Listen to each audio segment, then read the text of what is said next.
I can get my, Well, good evening, members of council, members of management. Welcome to our August 10th, 2023 meeting. It is, let me see, my glasses here. It is 7:02 p.m.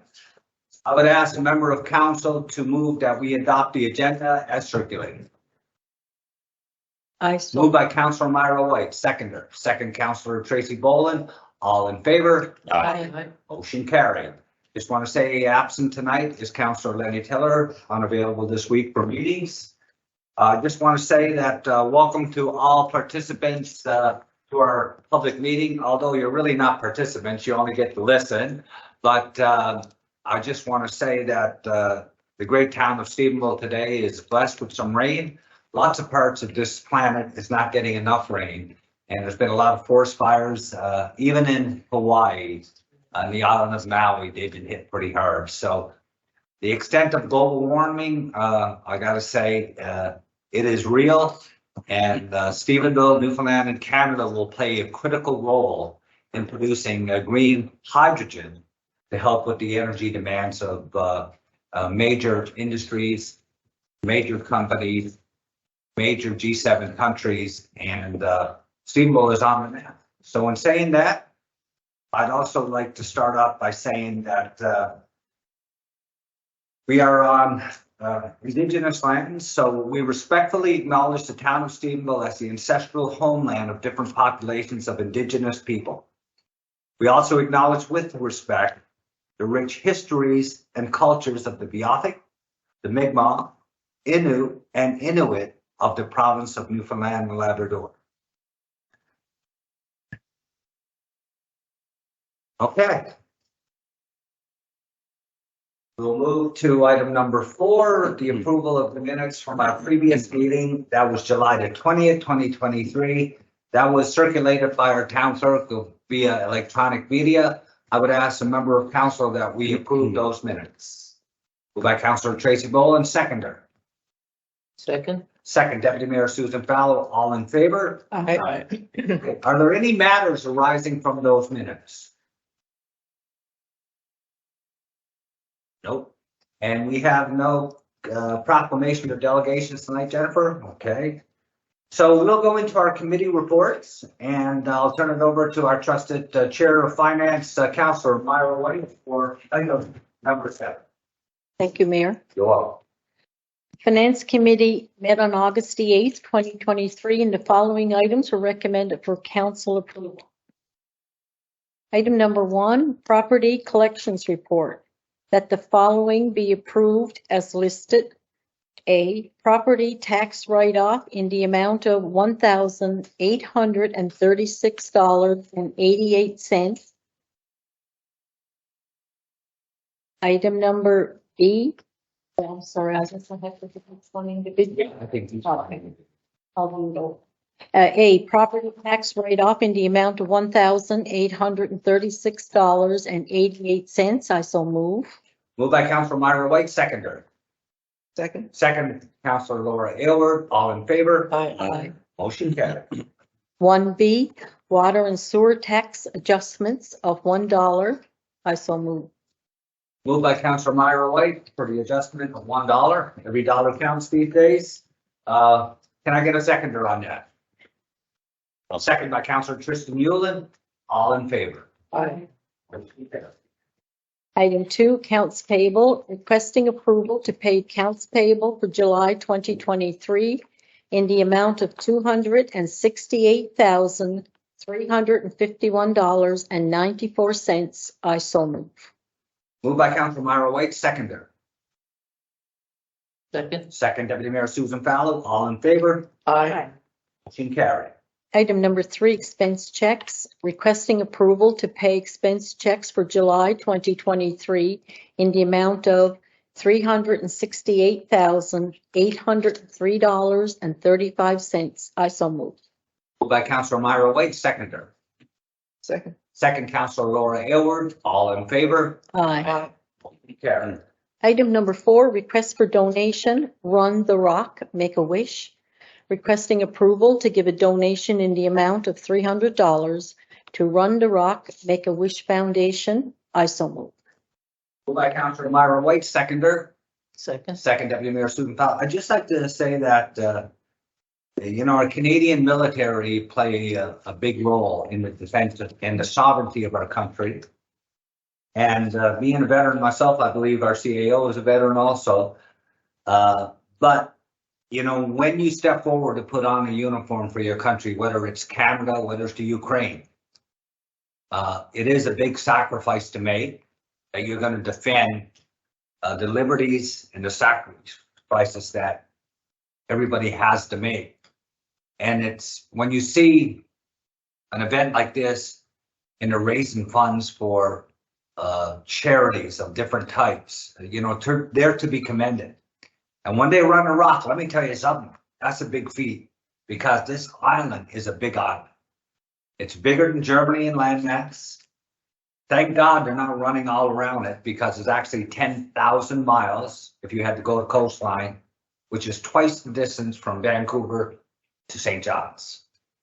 But crossing it's about 800 kilometers, give or take. So they're to be commended from the Canadian military. And today it was Make the Wish Foundation. That was what they were running for. So they're to be commended. For those that are still serving, those that have served in the past, and those that have made the ultimate sacrifice, I commend them for all they have done. Yeah, I attended the Yes. event there this evening and presented the check from the town, and they were very appreciative and wanted me to pass on the thank yous. And there were from all over Newfoundland. There was one guy there from Montreal. Okay. But no, Quebec. Well, he was from Quebec City is where he was from. I heard Breton, they were all over the place, from all over the place. And they were having a really good time, and they really, couldn't get over the hospitality that the Legion had nice meal for them and showed them, and told them a bit of history, and they really appreciated that fact. And there was the two young boys that were there and their families, so talking a little bit to them too. So I was really glad to be able to represent town council and the citizens of the town at that event this evening. Okay, well, thank you very much for that, Laura Aylward, for attending the dinner and representing council. So all in favor? Aye. Aye. Motion carried. And is that it, Councillor White? It is. That is it. Okay. Nothing late, management? No, nothing at all. Okay, so I'll turn it over to our Chair of Planning and Traffic, Councillor Laura Aylward. Okay. The Planning and Traffic Committee met on August the 8th, and the following items were recommended for council approval. First item is 11 Bayside Drive, requesting approval to grant outline permission to subdivide property located at 11 Bayside Drive as per plot plan submitted. I so move. Moved by Councillor Laura Aylward, seconder. Second. Second, Councillor Myra White. All in favor? Aye. Contramine? Motion carried. The second item is 22 Valley Road, requesting approval to grant outline planning permission to subdivide the property located at 22 Valley Road as per plot plan submitted. I so move. Moved by Councillor Laura Aylward, seconder. I'll second. Second, Councillor Tristan Newland. All in favor? Aye. Motion carried. Item C, 141-147 Main Street, Galen Holdings Limited, requesting approval to issue permit to repave parking lot 30 by 50 at rear of building located at 141-147 Main Street. I so move. Moved by Councillor Laura Aylward, seconder. I'll second. Second, Councillor Myra White. All in favor? Aye. Motion carried. D 19 Woodland Street, Annette Streets, requesting approval to issue permit to relocate and operate an existing home-based baked goods business out of the residence located at 19 Woodland Street, subject to compliance service NL approval. And goods will be delivered to customer's vehicle as a point. Make a point of that. I so move. Moved by Councillor Laura Aylward, seconder. Second, Councillor Tristan Newland. All in favor? Aye. Motion carried. Item E, 43 West Street, B&S Auto Sales / Sean Hickey, requesting approval to issue a permit to renovate existing building, including interior and exterior renovations, replace existing pavement and erect a sign on the building to accommodate a medical clinic as per drawing submitted on the property located at 43 West Street, subject to compliance of Service NL approval. I so move. By Councilor Roy Overton, second Councilor Tracy Boland, all in favor? Aye. Motion carried.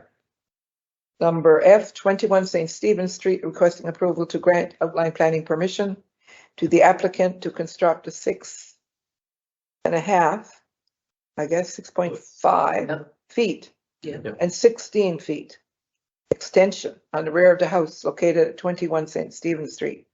The construction of the extension would result in 10% variance to the maximum permitted. I so move. Moved by Councilor Roy Overton, second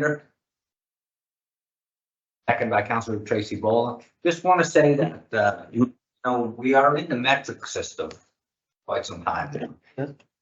And I'm still old school and still using my tape where I'm in feet and inches, 8ths and 16ths and all that good stuff. And I gotta say that, when I see an extension 6.5 feet by 16 feet, it really resonates with me really well, my age. But sometimes I wonder, should we be converting to metric and have everything in meters now? Don't do that. Leave it alone. I'm just saying, it might be a little challenging. Maybe one- we'll have to purchase some calculators to have in front of us or have smartphones or That's the something. one metric thing that never stuck with me. Like No. I'm still. Yeah. I'm doing the same. Yeah, and thing. even the tapes, you've got the Yeah. meter, but I'm still, actually, I Me was too. working my tape and chop saw today, and it's all about feet and inches, 8ths and 16ths. Yeah. And 30 seconds. Well, not so much with the chop saw, but just saying. Anyways, all in favor? Aye. Motion carried. Last item is number G, 3739 West Street. It was a recommendation of the committee that this request be denied.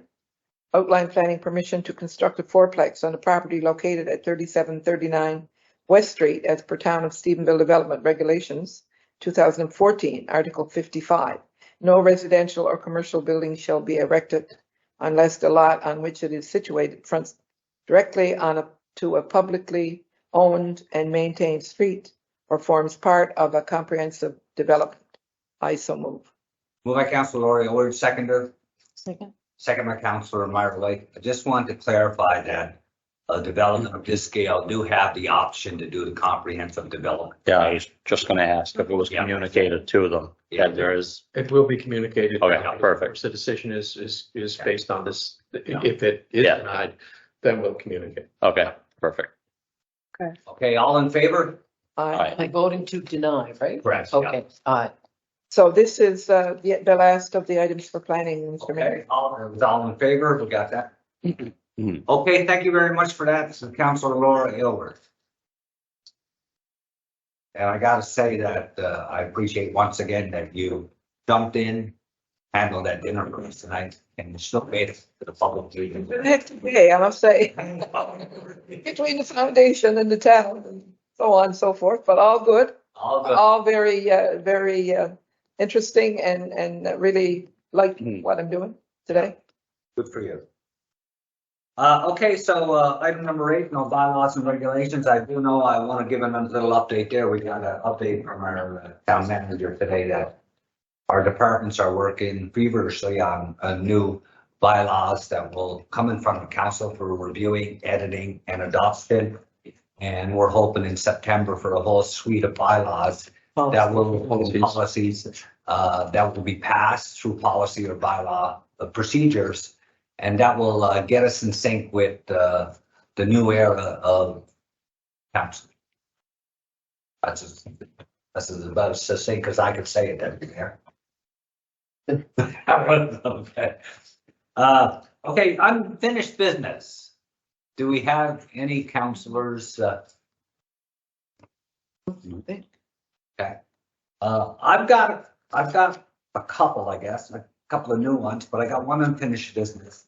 I just want to say that a couple of weeks back, I'm not sure if it was the last meeting or meeting before, And we rolled out our community grant proposals publicly to all of our community groups. And it was a new procedure that council adopted and supported because we felt it would create a higher level of due diligence and communication.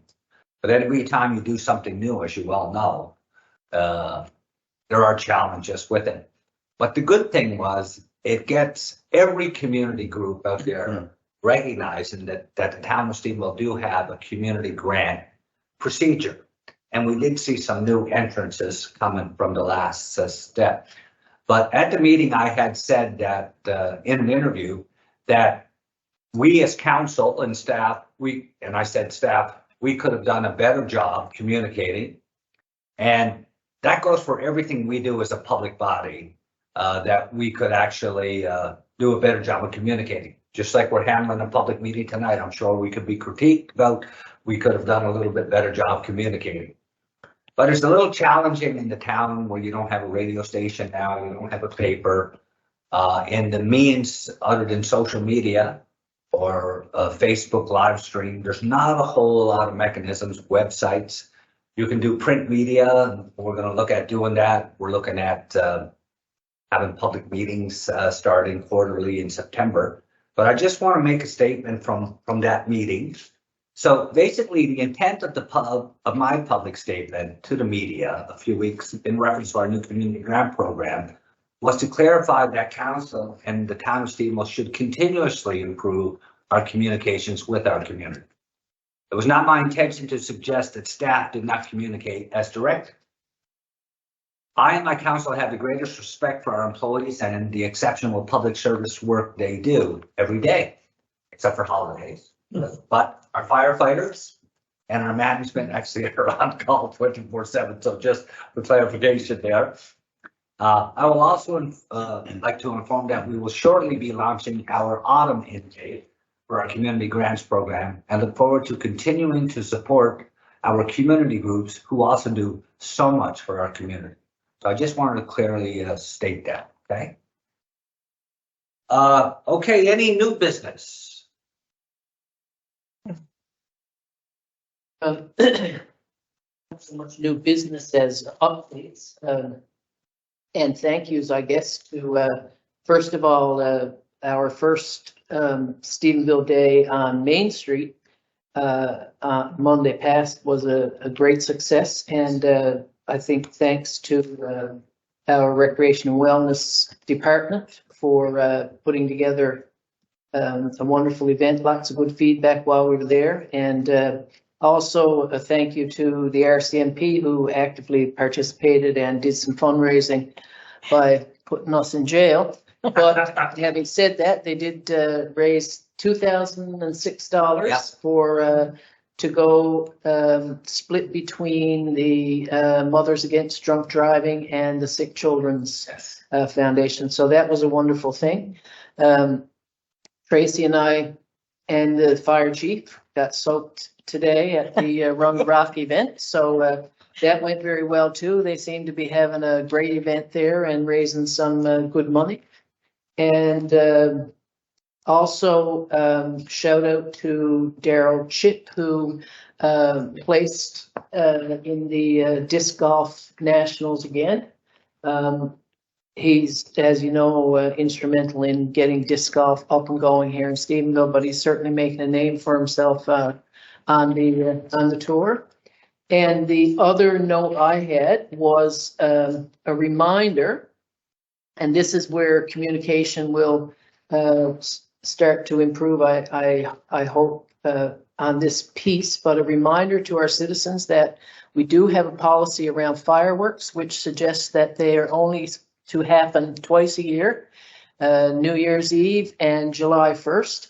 And during the summer, there have been a number of very excited people who are on beaches and in backyards who are setting off fireworks. And some of them, when they're reminded, are saying that they weren't aware of the policy. So I think it's incumbent on all of us to continually remind people and possibly find a way to communicate that even through the businesses who sell the fireworks. Well, it's funny you say that, Deputy Mayor Fowler, because I was driving by one of the retail stores in Stephenville, and I seen fireworks for sale. Mhm. Maybe we can get a communique sent out to the stores that sell fireworks on our policy. Yeah, So when somebody's buying, they can hand out a leaflet and say, this is the town policy, just to let you Yeah. know. If you're in town, here are the policies of the town of Stephenville. It's just a way to communicate, right?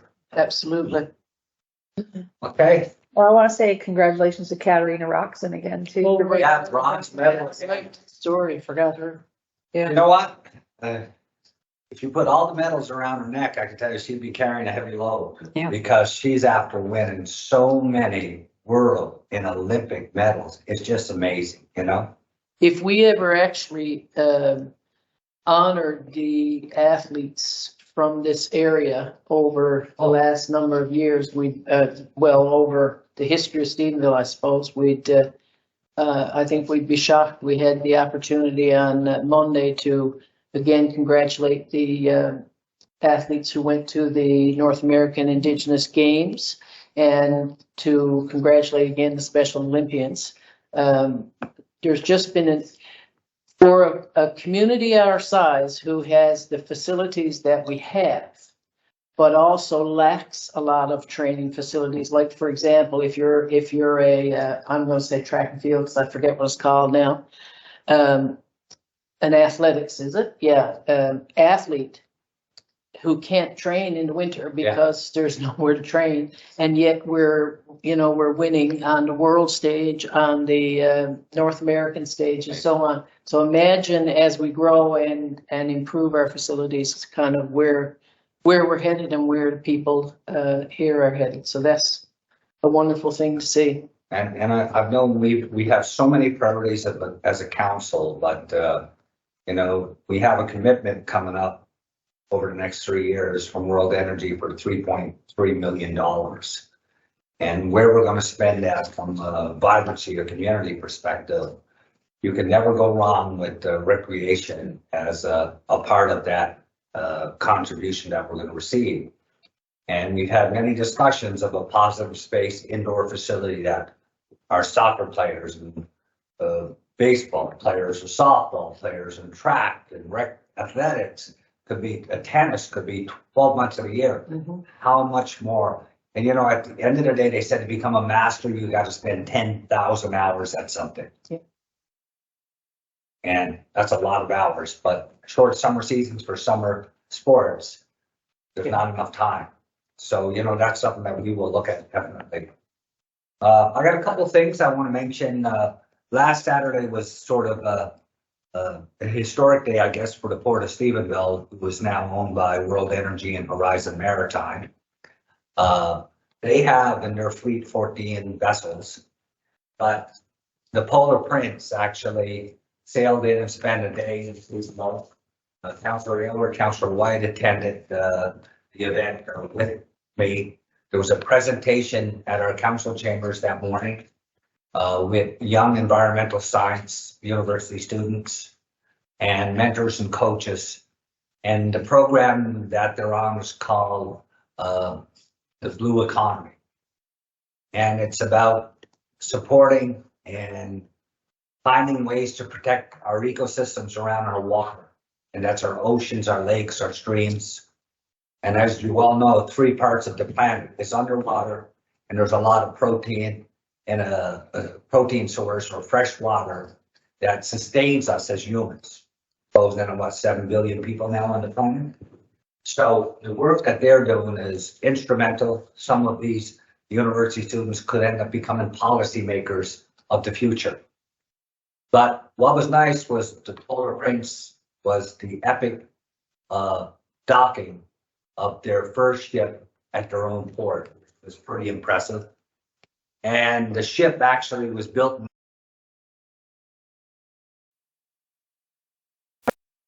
1959. It's an icebreaker. And a little history on icebreakers, Canada was the first country in the world to build icebreakers. So if anybody's trying to say that the Arctic and the North's not Canada's, oh yes it is. Because sometimes we get challenged by the Russians now. But, so I just want to say, the other thing, two more little things I wanted to mention is, a couple of weeks ago, we had some visitors out of Boston who had some historical and personal connections to Stephenville. And they were here over the weekend.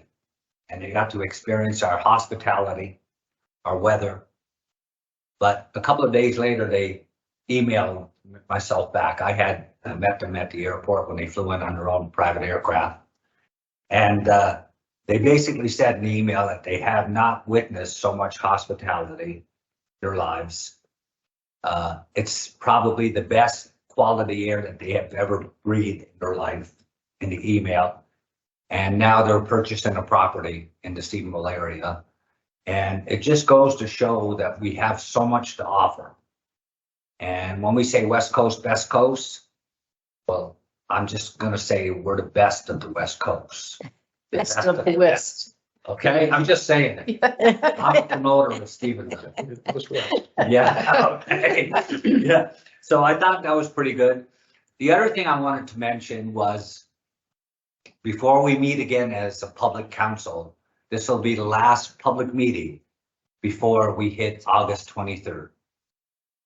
August 23rd will be the 1-year anniversary date of the signing of the Green Energy Accord between Germany and Canada, where German Chancellor Scholz and our Prime Minister Justin Trudeau, dignitaries from all over the world, primarily Germany, Atlantic Canada, Ottawa, all the premiers from the Atlantic provinces, 25 CEOs, top CEOs of Germany, Mercedes-Benz, Volkswagen, they were all in Stephenville for this signing. I'm not a Gilbert Higgins when it comes to history, but I'm pretty close, just saying.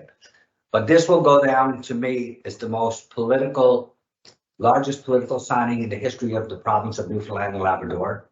This is at a G7 level. Since this signing, there's been significant investments by World Energy purchasing the Port of Stephenville. They have received the first stage of their Crown lands. It's hoped that this month, all Crown lands will be given out by the provincial government. It's a big step. And then the final one would be the environmental approval before a final investment decision is made.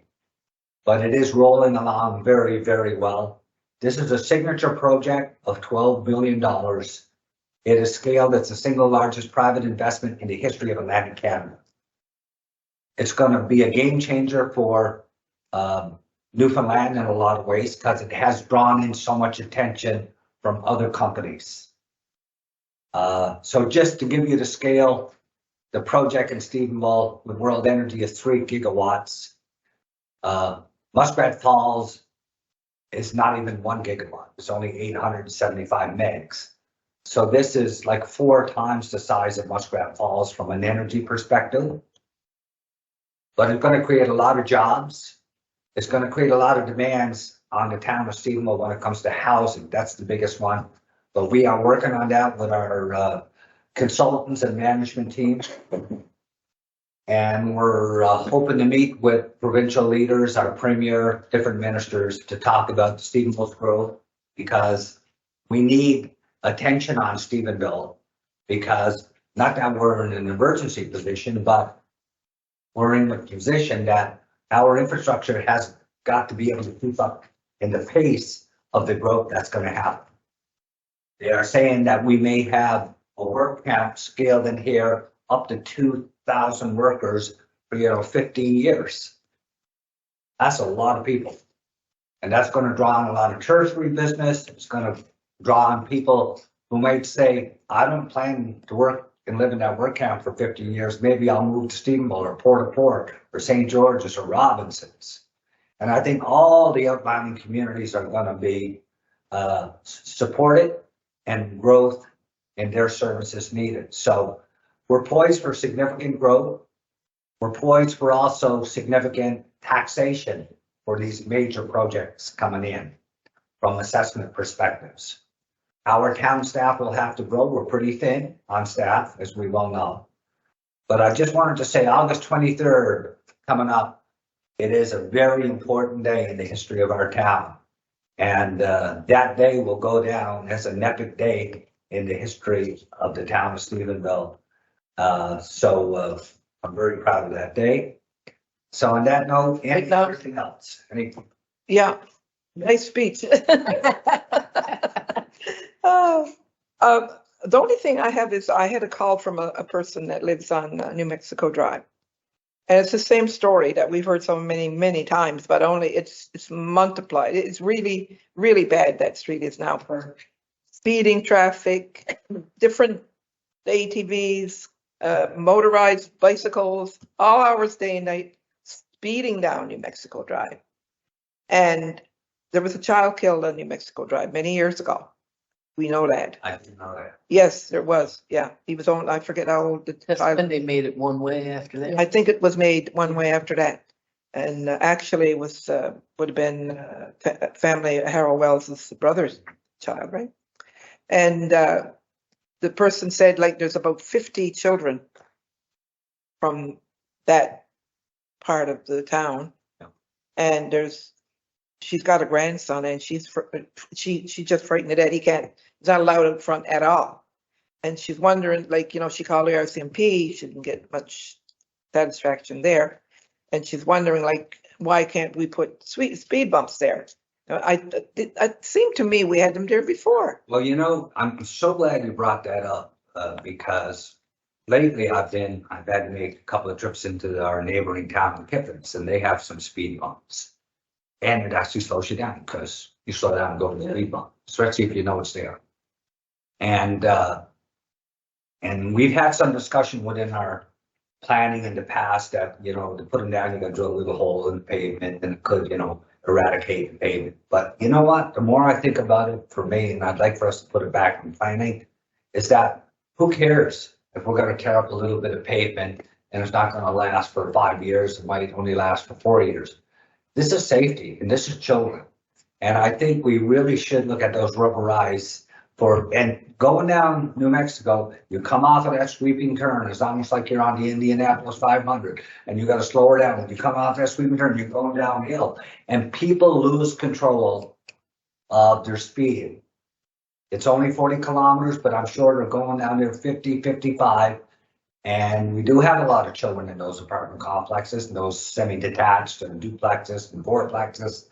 So my recommendation, Councillor Aylward, as Chair of Planning and Traffic, let's put it on our planning meeting for the next planning meeting and look at the recommendations to management and public works to get a speed bump put there, because you can't have surveillance there 24/7, but the speed bump could be there 24/7. That's right. Something has to be done. Or you could have a speed camera there too. Yes. Yeah, well, I think some of the people have cameras that are, along the street. But she was telling me, like, that she's talked to the neighbors too, and they're really concerned about the situation. Yeah.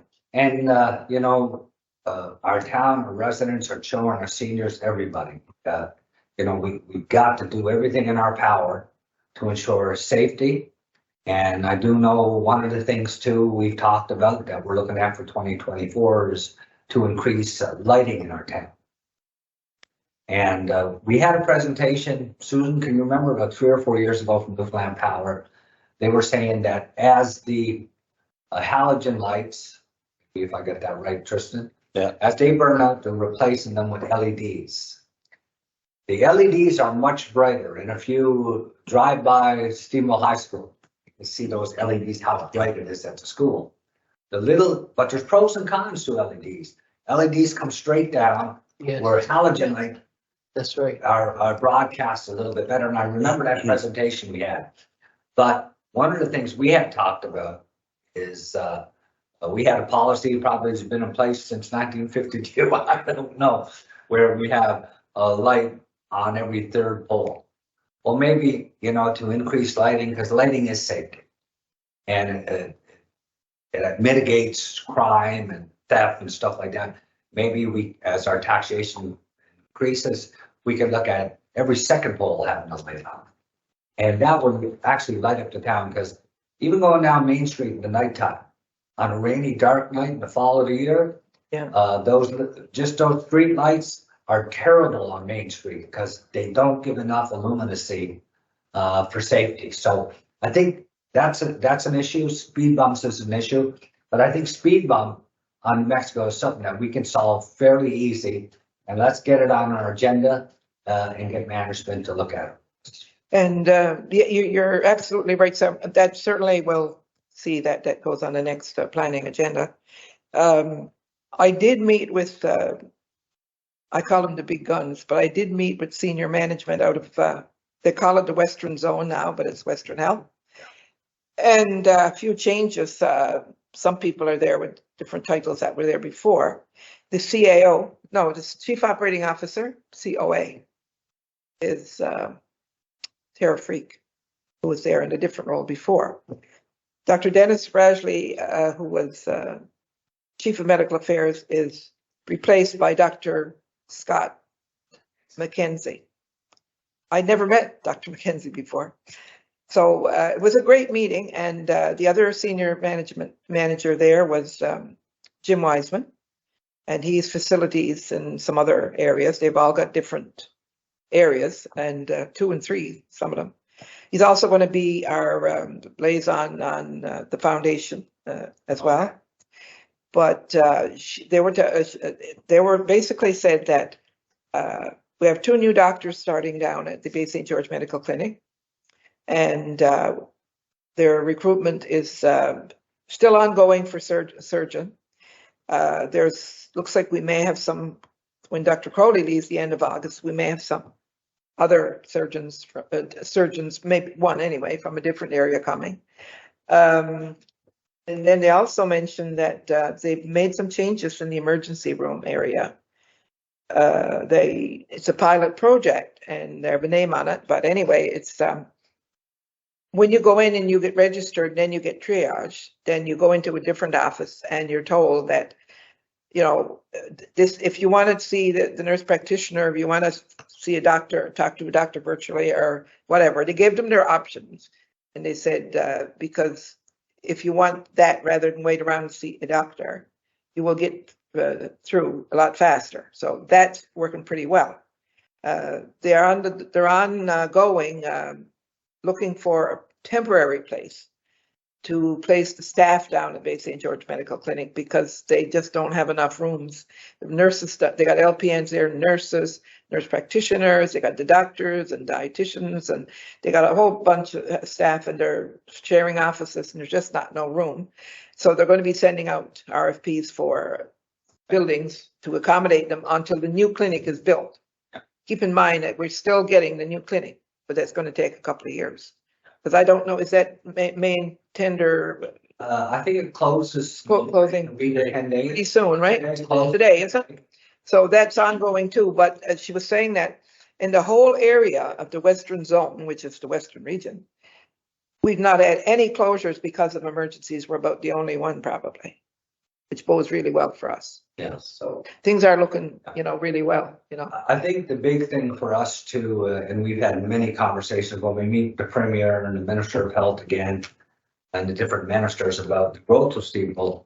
Once final investment decision is made by World Energy that everything's a green light after all approvals hopefully gets passed, we definitely have to have a strategic session with Western Zone and the Provincial Healthcare Board, because we are going to have so much construction and we are going to be at risk of so much trauma that we have to ensure that our hospital has the appropriate staffing and capacity to handle emergencies should they happen. So I think we'll time that as soon as after final investment decision. We'll go with the Minister of Health, the chair of the new healthcare board, and the associate VPs in those organizations that can start planning, so to ensure that the Sir Thomas Roddick Hospital is actually complemented with the ability to keep pace with this new industry. There was a fatality in Holyrood today. Did you hear about that? Pardon? Fatality in Holyrood, electric. Hydro. That, Not even. yeah. So I want to thank all council and management team for conducting this meeting and getting us through it. It is 7:42. I would like to thank all the participants who have joined us here tonight. Beautiful day in Stephenville, Newfoundland. It is raining, like I say, but great for the salmon livers, great for the farmers. And actually it pulls back the forest fires, so that's a good thing. So on that note, I would ask a member of council to move that we adjourn the meeting, unless the councilor has something else to say. All good? Deputy Mayor? I'm All good. good. Okay. Can I get somebody to move? I move. Moved by Councilor O'Mara White, seconder. Second by Councilor Tracy Boland. Meeting adjourned. It is 7:42. Perfect.